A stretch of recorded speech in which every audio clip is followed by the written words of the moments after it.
versículo 5.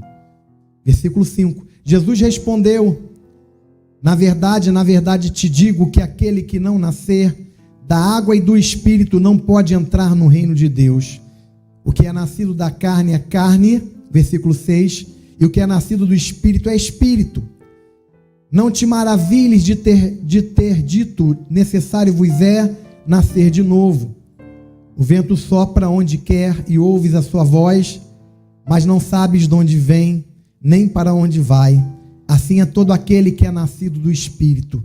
Nicodemos respondeu e disse-lhe: como pode ser isso? Jesus respondeu e disse-lhe: tu és mestre de Israel e não sabes isso? Na verdade eu te digo que nós dizemos o que sabemos e testificamos o que vimos, e não aceitais o nosso testemunho. Se vos falei das coisas terrestres e não crestes, como crereis se vos falar das celestiais? Ora, ninguém subiu ao céu, senão o que desceu do céu, o Filho do homem que está no céu.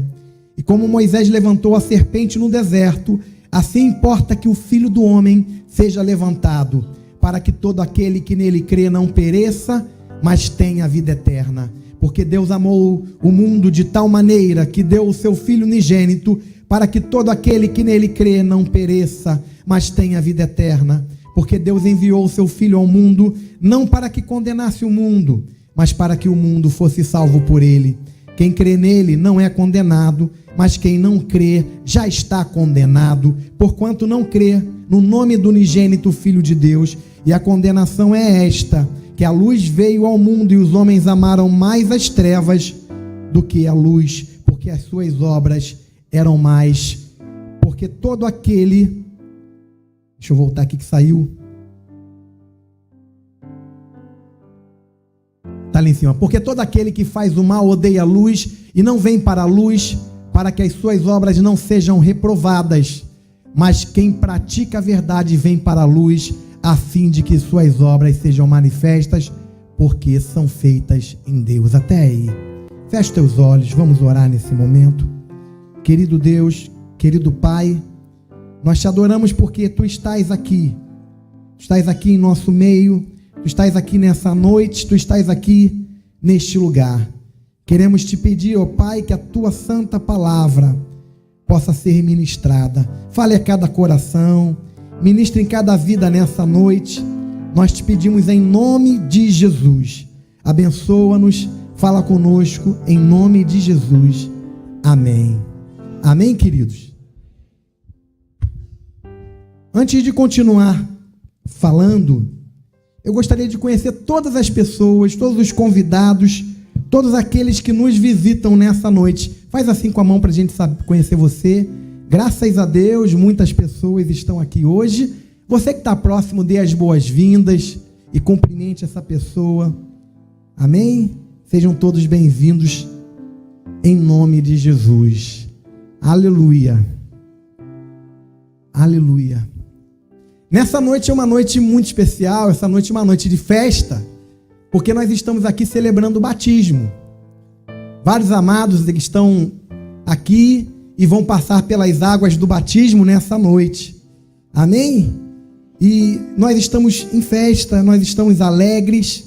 Isso tem um significado muito forte, muito profundo para cada um de nós e principalmente para eles. Nós conversávamos lá em cima, ainda há pouco, o que significa o batismo, o testemunho que é, essa declaração pública. Jesus disse: qualquer que me confessar diante dos homens, eu também confessarei diante do Pai que está nos céus. E o batismo é uma declaração pública da fé que nós professamos em Jesus. Além de ser uma ordenança, nós estamos obedecendo a uma ordenança bíblica deixada por Jesus. Jesus diz: todo aquele que crê e for batizado será salvo. Então, eles estão em obediência nessa noite, fazendo uma aliança com Jesus. E hoje aqui o velho homem vai ser sepultado para que o novo homem em Cristo se apresente publicamente aqui de alguém que nasceu de novo. E o tema da minha mensagem nessa noite é o tema que está na camisa da maioria deles ali: nascidos para uma nova vida. O texto que nós acabamos de ler, Evangelho de João, capítulo 3, fala que Nicodemos, ele era fariseu, principal membro do Sinédrio. ele entendia que os milagres que Jesus estava fazendo, Nicodemos, ele coloca isso em seu discurso. Ele diz: olha, eu vejo que és de Deus, porque ninguém faz aquilo que o Senhor está fazendo se não for de Deus. Nicodemos, então, ele identificava Jesus como sendo um agente de Deus, como alguém que estava fazendo milagres da parte de Deus. Nicodemos tinha a compreensão de que ninguém poderia fazer tais coisas se Deus não estivesse com ele. Essa visão não era uma visão única, não era unânime esse pensamento que Nicodemos tinha. Outros fariseus pensavam diferente. Outros fariseus olhavam para Jesus e criticavam e questionavam, não criam nele e diziam: olha, ele está expulsando demônios, mas não é por Deus, ele expulsa demônios através do príncipe dos demônios, por Beelzebu. Outros fariseus, outros religiosos, outros entendidos das Escrituras tinham um outro olhar a respeito daquela realidade apresentada através da vida de Jesus. Mas Nicodemos via Jesus como alguém proveniente de Deus, porque fazia obras que, no seu ponto de vista, eram obras de Deus, porque ele entendia e acreditava que Deus era com ele. Jesus percebeu a fome espiritual que havia na vida de Nicodemos. Jesus identificou que Nicodemos tinha um desejo de conhecer mais, de entrar mais a fundo, de sair da esfera da letra, do intelecto, e entrar para um nível muito mais forte, que é o nível do relacionamento, o nível da experiência, o nível do verdadeiro conhecimento de Deus. Lembra de Jó? Jó era um homem justo, era um homem íntegro, um homem que temia a Deus. O próprio Deus deu testemunho a respeito da fidelidade de Jó. Mas lá no final do livro de Jó, se não me falha a memória, capítulo 40 ou 42, não lembro, Jó declara: olha, antes eu te conhecia de ouvir falar, mas agora os meus olhos te veem.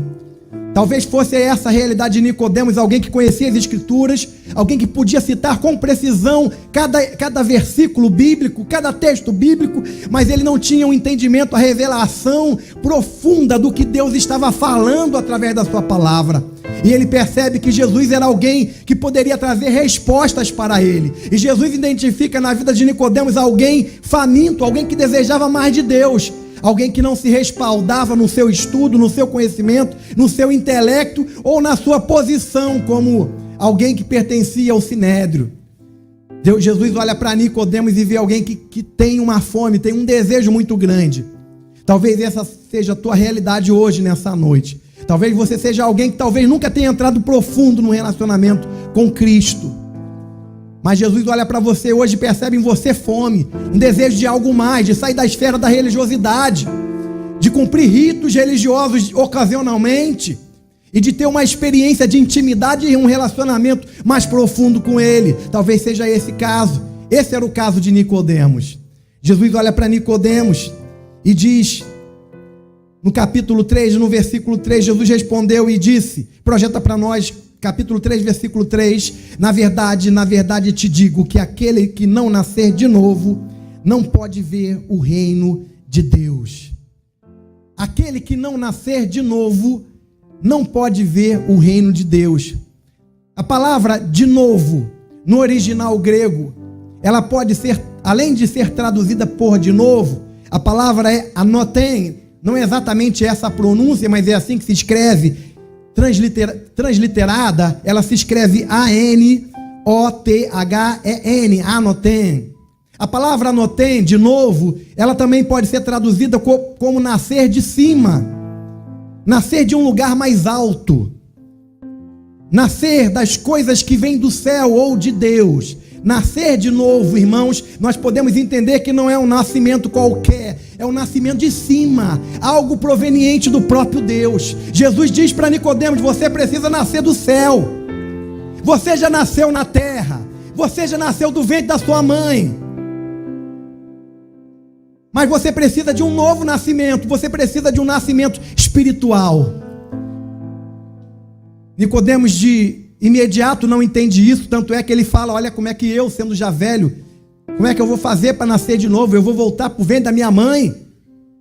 E aí Jesus explica, não, você precisa nascer da água e do Espírito de Deus. É um outro tipo de nascimento, é um nascimento proveniente da fé, É um nascimento que está relacionado ao poder do Espírito Santo e ao poder da palavra de Deus. Quando você crê em Jesus, quando você recebe Jesus como Senhor e Salvador, o poder do Espírito se processa na sua vida, trazendo salvação através da fé. Porque nós somos salvos através da fé, amém, irmãos? Jesus fala assim para Nicodemos. Nós podemos ver nesse capítulo 3 que nós acabamos de ler. Nós encontramos doutrinas fundamentais e elementares da nossa fé cristã. Nós encontramos a doutrina do novo nascimento. Nenhum outro lugar das Escrituras é detalhado o novo nascimento, como Jesus detalha ali.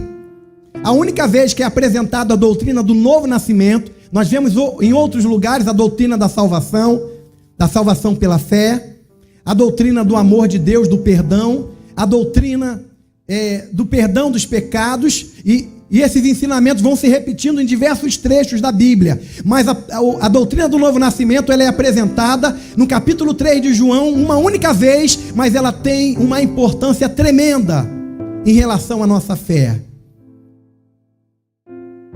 Jesus, no capítulo 3, ele apresenta essa doutrina do novo nascimento, a doutrina da salvação, do amor de Deus, do arrependimento, da salvação do que crê, a condenação daquele que não crê.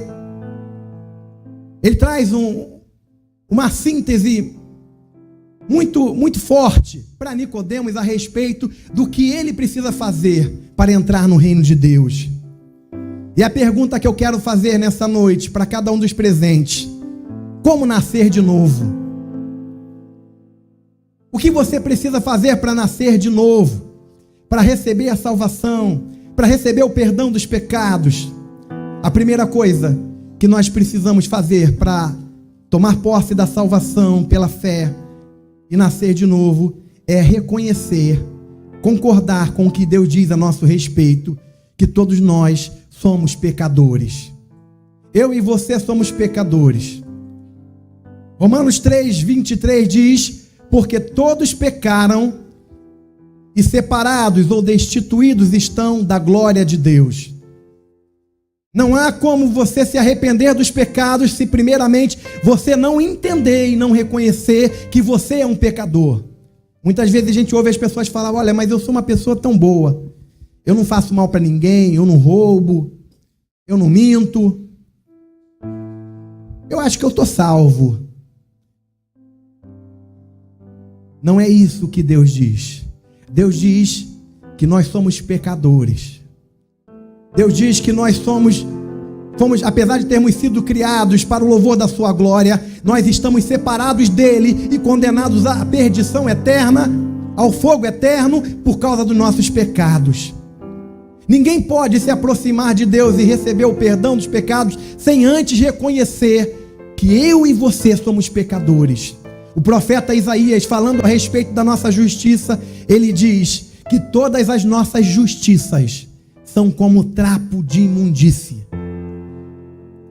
Uma das explicações para trapo de imundície, o leproso, quando ele estava contaminado com a lepra, ele enrolava panos para poder conter aquela pus que ia descendo da sua pele, da sua carne apodrecida.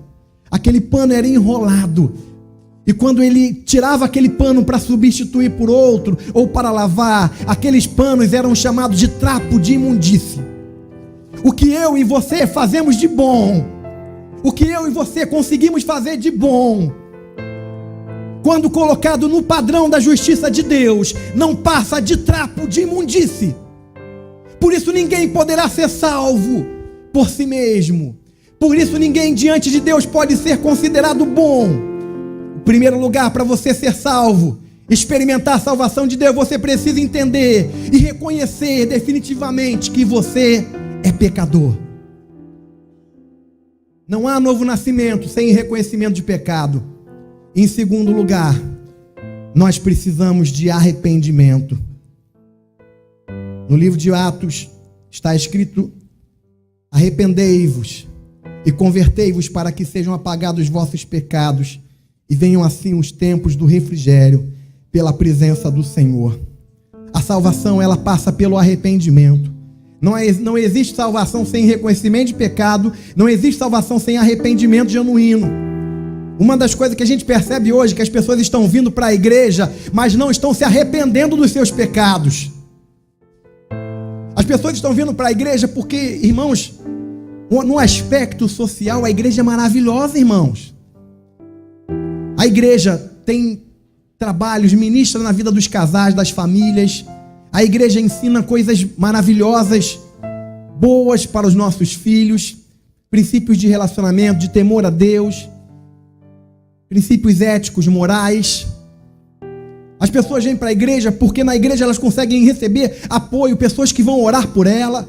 Muitas vezes vêm atrás de uma solução de um problema, de uma bênção, de uma vitória. E já tem até um jargão muito conhecido de todos: venha que você será abençoado. E assim, muitas pessoas têm vindo para a igreja, mas não têm se arrependido dos seus pecados. Você precisa, em primeiro lugar, reconhecer que é pecador. Você precisa se arrepender verdadeiramente dos seus pecados. O arrependimento é uma dor que alguém sente por ter afrontado a santidade de Deus, por ter pecado contra a autoridade de Deus, por ter desobedecido aos santos mandamentos da palavra de Deus. E em arrependimento, ela entende que não há nada que ela possa fazer para ser salvo. A única maneira de ser salvo, segundo as Escrituras, é através de Jesus Cristo, da fé em Jesus Cristo. Efésios capítulo 2, versículo 8. Projeta para nós, use o Efésios 2, 8. Porque pela graça sois salvo, por meio da fé. E isso não vem de vós, é dom de Deus. Não vem das obras para que ninguém se glorie. Nós somos salvos pela graça. Amém? Cadê o pastor Wander? Vê para mim o que está acontecendo lá, por favor. Nós somos salvos pela graça. Nós somos salvos pela fé em Jesus Cristo. Não vem das obras para que ninguém... Efésios 2:8, por favor. Efésios 2:8. Não vem das obras para que ninguém se glorie. É bem parecido Efésios com Provérbios. Se eu não sei citar o texto, eu estou lascado, meu irmão. Não vem de vós, é dom de Deus. Bota o 9. Não vem das obras para que ninguém se glorie. Eu cheguei aqui, Senhor, porque eu fui bom demais. Eu dava esmola, eu ajudava a trocar o pneu do vizinho quando estava furado, eu não falava palavrão. Olha só o que versículo 10 diz. Versículo 10 diz o seguinte para você: você não faz mais do que a sua obrigação, é isso? É mais ou menos isso. Porque somos feitura sua, criado em Cristo Jesus para as boas obras. Nós fomos criados para fazer boas obras. Deus nos preparou para andarmos em boas obras. Trocando em miúdo, não fazemos mais do que a nossa obrigação, porque nós fomos criados para isso. Mas entendendo melhor o que o texto diz, fazer boas obras, fazer aquilo que nós devemos fazer, não tem poder de apagar o nosso pecado, não tem poder de salvar a nossa vida. Nós só podemos ser salvos pela graça. Quantos podem dizer graças a Deus? Irmãos, graças a Deus mesmo, sabe por quê? Porque se dependesse daquilo que nós podemos fazer, nós nunca seríamos salvos. Você pode glorificar o nome de Jesus? Nós precisamos reconhecer que somos pecadores, nós precisamos nos voltar para Deus, arrepender dos nossos pecados, nos voltarmos para Deus através da fé, crendo que Jesus pagou o preço pelos nossos pecados na cruz, seu sangue foi vertido, derramado para perdoar os nossos pecados, para nos reconciliar com Deus, para nos salvar e para nos fazer uma nova criatura. Quando aceitamos Jesus como Senhor e Salvador da nossa vida, nós experimentamos o novo nascimento, que não é voltar para o ventre da mãe ou retornar em vidas futuras, como a doutrina da reencarnação ensina, até porque está escrito em Hebreus 9:27, portanto aos homens está ordenado a morrerem uma só vez, vindo depois disso o juízo. Depois que a vida aqui terminar, não haverá oportunidade para fazer qualquer tipo de mudança. O que foi aqui terá sido e não haverá mais oportunidade para alterar aquilo que não foi. Aos homens está ordenado morrerem uma só vez, vindo depois disso o juízo. Quando nós entregamos a nossa vida a Jesus e o recebemos através da fé, nós experimentamos o novo nascimento. Nós nascemos da água, do Espírito, nós nascemos da palavra. E aí, nós passamos por esse processo que vocês vão passar a partir de hoje. Vocês estão aqui porque um dia vocês entenderam que eram pecadores, que precisavam de Jesus para serem salvos. Entenderam que não havia nada que pudessem fazer para pagar os seus pecados, mas entenderam também que o que Jesus fez na cruz foi suficiente para perdoar os seus pecados. E por isso hoje vocês vão testemunhar publicamente essa fé através do batismo. Nascemos de novo para mudar de reino. Você nasceu de novo, querido, querida, para mudar de reino. A Bíblia diz que antes de nascer de novo, Colossenses 1, 13 e 14, vocês estavam em outro reino. Coloca para nós Colossenses 1, 13 e 14. Vamos combinar, fazer igual a gente faz quando eu citar um texto, você coloca. Amém? Colossenses 1, 13 e 14. O qual nos tirou da potestade das trevas, ou do império das trevas, e nos transportou para o reino do Filho do seu amor, em quem temos a redenção pelo seu sangue, a saber, a remissão dos pecados. Nós fomos transportados de um reino que não era o reino de Deus, um reino que não era um reino de luz. Irmãos, quando você olha para esse mundo que nós estamos vivendo, o que as pessoas estão acreditando, a maneira como as pessoas estão vivendo, passa pela tua cabeça que isso possa ser o reino de Deus, isso possa ser um reino de luz? É claro que não. A Bíblia diz que no mundo espiritual, quando nós recebemos a Jesus Cristo como Senhor e Salvador, nós somos arrancados desse reino, do poder, do senhorio de Satanás. Nós somos transportados do império das trevas e somos trazidos para o reino do Filho do seu amor, em quem temos a redenção, a saber, a remissão dos pecados.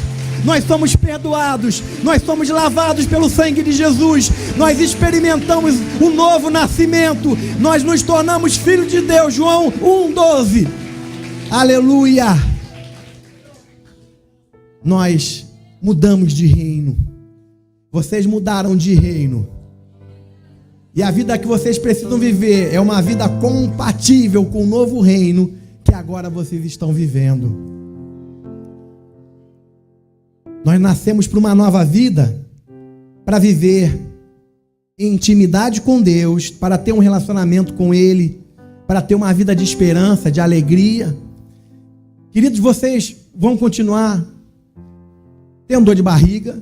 Quem já teve dor de barriga aqui na rua? Na rua. Eu tive uma experiência uma vez, irmão, misericórdia. Eu vim me contorcendo no ônibus de Campo Grande na época. Eu era adolescente, de Campo Grande até Realengo. Quando eu desci do ônibus em Realengo, já não dava mais para segurar. Na Avenida Brasil, próximo a um CIEP que tem ali em Realengo, eu morava ali. Tinha um matagal, agora não tem mais, tinha um matagal. E eu vi que o negócio não dava para andar mais um passo. Eu parti para dentro do matagal, tirei a folha do caderno e resolvi tudo ali mesmo. Só que não deu tempo de chegar dentro do matagal, veio nas calças também. Irmãos, a gente nasce de novo, a gente continua tendo dor de barriga, a gente continua sofrendo com as coisas deste mundo, e a gente continua muitas vezes errando também. Às vezes as pessoas olham para nós e falam: agora você batizou. Você está nervoso por quê? Você batizou. Ninguém falou isso comigo, irmão, até hoje eu fico nervoso. O batismo é só o começo. Você não é salvo porque você está conseguindo controlar o nervosismo, amém? Você é salvo pela graça. Mas, à medida que você vai crescendo, vai conhecendo a palavra, vai sendo transformado pelo Espírito Santo, muitas coisas que você ainda faz hoje, ainda vai fazer essa semana quando você chegar em casa, daqui a algum tempo você não vai fazer mais. Por causa da intimidade, por causa do relacionamento com Deus, por causa da operação do Espírito Santo. Quantos de nós éramos pecadores, vivíamos nas trevas, fazendo a vontade da carne, fazendo a vontade do diabo, e Deus trabalhou na nossa vida, e hoje nós estamos aqui servindo ao Senhor, com nossas falhas sim, com as nossas dificuldades sim, mas totalmente transformados em relação ao que nós éramos antes. Você pode dizer amém? Algumas pessoas vão cobrar de vocês: olha, você não batizou? Você vai responder assim: olha, eu batizei sim, mas Deus ainda está trabalhando na minha vida. Amém? Porque às vezes a pressão é tão grande, a pessoa chega: eu acho que eu não converti não, porque eu ainda estou fazendo isso, né? Existem coisas que são coisas mais graves e que a pessoa vai precisar de ajuda para ter uma libertação. Agora existem outras coisas que fazem parte do temperamento, do comportamento, que a própria palavra, o próprio Espírito de Deus vai trabalhando no decorrer da nossa vida. Paulo diz que o alvo para cada um de nós deve ser chegar um dia à estatura do varão perfeito. Amém? Nós fomos chamados para isso. Nós também fomos chamados, nós nascemos para uma nova vida, para compartilharmos a salvação com todos os que necessitam. O que Jesus está fazendo na sua vida não pode ficar guardado só para você. Eu sei que às vezes as pessoas não querem ouvir, mas sabe por que elas não querem ouvir? Porque elas não têm noção do que as aguarda. Existe uma eternidade pela frente, quer você pense nisso ou não, quer você acredite ou não, existe uma eternidade pela frente. A vida aqui na terra, ela é muito rápida, ela é passageira. O salmista diz que a vida do homem é 70 anos e o que passa disso é canseiro e enfado. A vida ela é muito rápida, ela é muito breve, e existe uma eternidade pela frente. Por não ter essa compreensão, muitas vezes a pessoa não está interessada, não quer saber. Não me incomode. Mas como você tem entendimento da importância da pessoa saber, conhecer sobre a eternidade, sobre a salvação, você vai buscar sabedoria, oportunidade para no tempo certo compartilhar do amor e da salvação de Jesus. É muito importante você fazer isso. Mateus 9:9, a partir do 9, diz: Jesus passando adiante dali viu assentado na alfândega um homem chamado Mateus e disse-lhe: segue-me. E levantando-se o seguiu. E aconteceu que, estando ele em casa, sentado à mesa, chegaram muitos publicanos e pecadores e sentaram-se juntamente com Jesus e seus discípulos. E os fariseus, vendo isso, disseram aos seus discípulos: por que come o vosso mestre com os publicanos e pecadores? Jesus, porém, ouvindo, disse-lhes: não necessitam de médicos sãos, mas sim os doentes. E de porém aprendei o que significa misericórdia quero e não sacrifício, porque não vim para chamar os justos, mas os pecadores ao arrependimento. Muita gente não quer ouvir a mensagem do Evangelho porque ela acha que não precisa. Jesus disse: olha, quem precisa de médicos são os doentes, não os sãos. Eles estavam criticando Jesus porque Jesus estava ali se relacionando com os pecadores. E Jesus falou: olha, os pecadores necessitam de médicos. Eu vim chamar os pecadores para o arrependimento.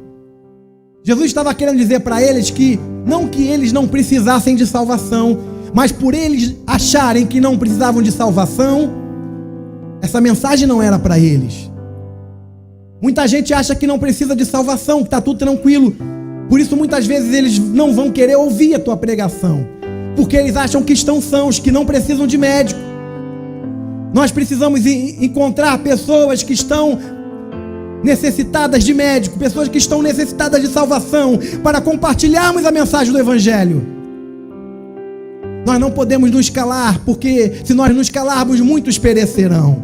Jesus chamou vocês para compartilharem a mensagem de salvação. Nascemos por uma nova vida para sermos transformados diariamente. Paulo diz no Efésios 4:27, não deis lugar ao diabo, versículo 28, aquele que furtava não furte mais, antes trabalhe, fazendo com as mãos o que é bom, para que tenha o que repartir com o que tiver necessidade. Não dê lugar ao diabo, tenha um relacionamento de intimidade com Deus. Aquele que furtava não furte mais, Aquele que mentia não mente mais. Aquele que via pornografia não veja mais. Aquele que fazia coisas que não agradavam a Deus não faça mais. Nós somos chamados para viver uma nova vida. Nascer de novo implica transformação. Nascer de novo é um processo que não depende das nossas obras. É importante entender a diferença. Não é pelas obras que somos salvos. Nascer de novo é um processo que demanda fé, arrependimento.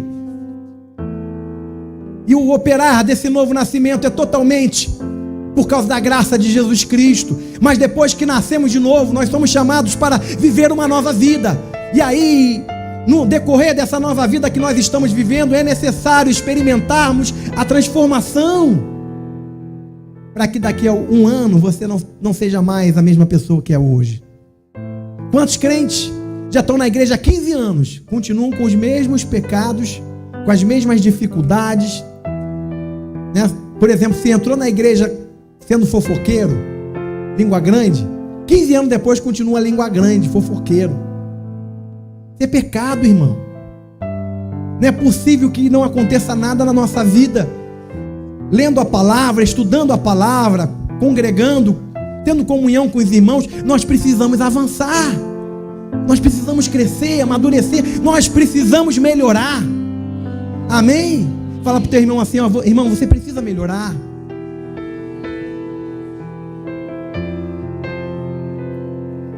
Em último lugar, querido, você nasceu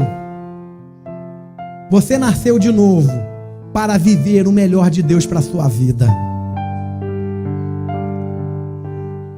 Tem pessoas que antes de ser crente eram pessoas alegres, ainda que externamente, estavam sempre, né, com um monte de amigos, curtindo, fazia coisas legais, ia para o cinema, ia para a praia, surfava, né?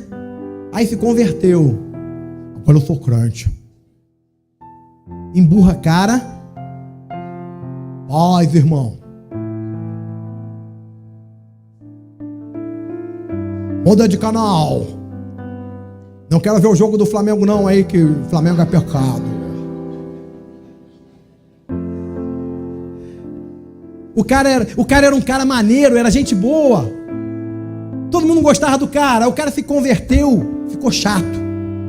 Eu não estou dizendo que ele vai continuar bebendo cerveja, ele vai continuar fazendo as coisas erradas que ele fazia.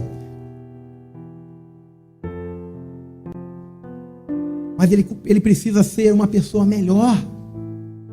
Ele precisa ser uma pessoa, pô, aquele cara é gente boa, é um homem de Deus. Eu não gosto muito do que ele fala não, da mensagem que ele prega não, mas a gente quando precisa de oração, a gente sabe que pode recorrer a ele. Nós nascemos de novo para viver o melhor de Deus. Deus tem o melhor para nós. Outro dia eu ouvi falar que uma irmã falou: crente não pode perder tempo com viagem. Quem te disse isso? Que doutrina é essa? Aonde você captou essa mensagem? Quando você puder viajar, viaja, meu irmão. Se você surfava, vira surfista de Cristo. Amém? Se você andar de skate, vira um skatista de Cristo. Ganhe seus amigos skatistas para Jesus. Vamos colocar uma rampa aqui na igreja de skate e vamos fazer um sábado, sei lá, sábado do skate. Vamos trazer a galera, vamos andar de skate aqui na rampa, rolar, rodar, e no final a gente ministra a palavra de Deus e faz um apelo. Fala de Jesus. Muita gente não consegue falar de Jesus porque se tornou uma pessoa que os outros não têm acesso a ela. As pessoas enxergam nela uma pessoa enjoada, uma pessoa que tem uma vida ruim. Não, irmãos. Olha só o que diz Jeremias capítulo 29, versículo 11. Do 11 ao 13. Jeremias 29, do 11 ao 13. Porque eu bem sei os pensamentos que tenho a vosso respeito, diz o Senhor, pensamento de paz e não de mal, para vos dar o fim que esperais. Então me invocareis, e ireis e orareis a mim, e eu vos ouvirei. Buscar-me-eis e me achareis quando me buscardes com todo o vosso coração. Às vezes as pessoas não querem entregar sua vida nas mãos de Deus, sabe por quê? Elas pensam que Deus só pensa maldade. Eu não vou entregar nas mãos do Senhor meu futuro marido, minha futura esposa, não, porque senão Deus vai me dar uma baranga. Vai me pegar uma mulher bem feia, aquelas piores do mundo. Vai falar, ó, meu filho toma para você, ele é muito espiritual. Deus não faz isso não, irmão. O irmão estava orando uma vez na igreja, chegou, dobrou o joelho e falou, Senhor, eu preciso que o Senhor me mostre a pessoa que o Senhor tem escolhido para mim. Quando eu abrir o olho, a primeira pessoa que eu ver, Senhor, vai ser a tua escolhida. Quando ele abriu o olho, quando ele abriu o olho e viu, entrou no local que ele estava orando, a mulher mais feia da igreja. Ele disse, Senhor, não, eu estava brincando. Deus, Ele quer o melhor para nós, irmãos. A pessoa pode ser feia para todo mundo, mas para você vai ser bonito. Amém? Não é assim que às vezes a gente olha, pô, rapaz, o cara se deu bem e não tem nem dinheiro, porque às vezes eu quero.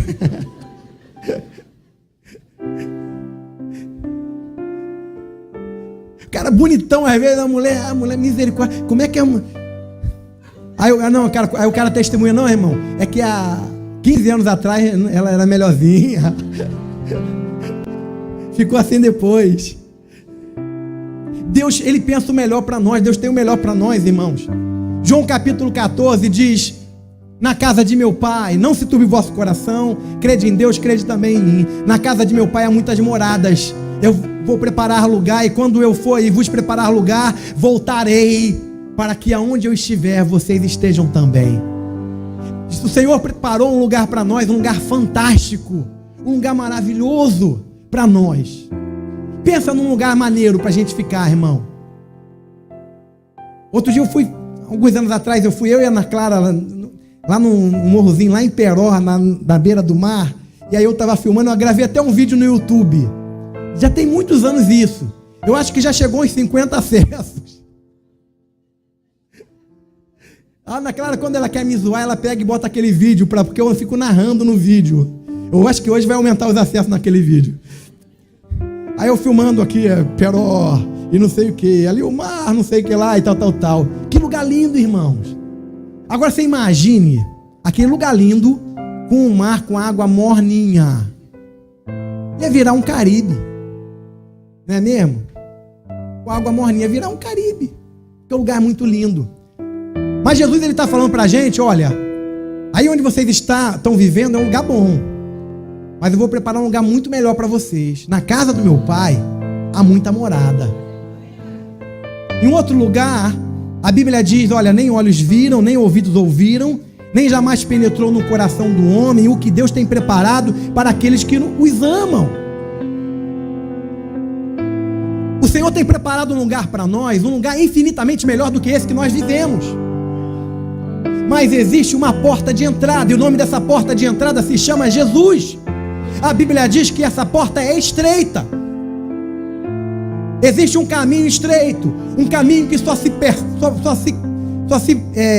progride por ele, só se anda por ele através da fé.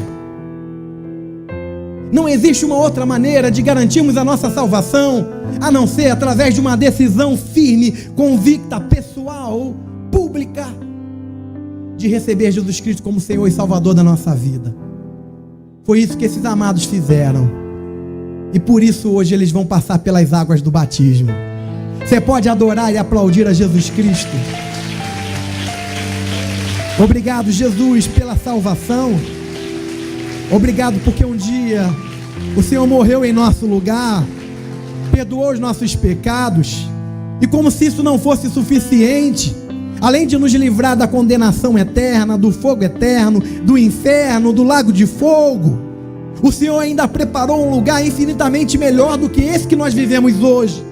E um dia estaremos aí contigo, morando por toda a eternidade. A vida aqui vai passar muito breve, mas estaremos por milhões, bilhões, trilhões, eternamente vivendo neste lugar maravilhoso que o Senhor preparou para nós. Pai, muito obrigado, Senhor, por tudo. Te agradecemos por cada vida que está presente aqui nessa noite. Que teu Espírito fale de uma forma especial com cada pessoa que entrou aqui nessa noite. Que teu Espírito continue trabalhando na vida de cada um desses que vão se batizar e estão apenas começando essa jornada dessa nova vida em Cristo. Muito obrigado por tudo, Senhor, em nome de Jesus. Amém. Você pode aplaudir a Jesus Cristo?